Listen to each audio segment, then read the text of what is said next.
કર્ણાટકની રાજધાની બેંગલુરુના દક્ષિણ તાલુકાના મડાપટના વિસ્તારમાંથી એક અત્યંત દુઃખદ ઘટના સામે આવી છે। અહીં એક પથ્થરની ખાણમાં કામ કરી રહેલા શ્રમિકો પર અચાનક એક વિશાળ ભેખડ ધસી પડી હતી।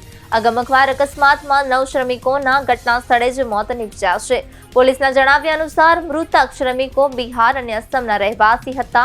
અહીં રોજમદાર તરીકે કામ કરી રહ્યા હતા, ગુજરાન ચલાવતા હતા અને પોલીસ તપાસમાં સામે આવ્યું છે કે જ્યારે આ દુર્ઘટના ઘટી ત્યારે તમામ શ્રમિકો ખાણમાં પથ્થર તોડવાનું કામ કરી રહ્યા હતા। તે જ સમયે એક વિશાળ પથ્થર તેમની ઉપર આવી પડ્યો હતો અને તેઓ મલબા નીચે દબાઈ ગયા હતા।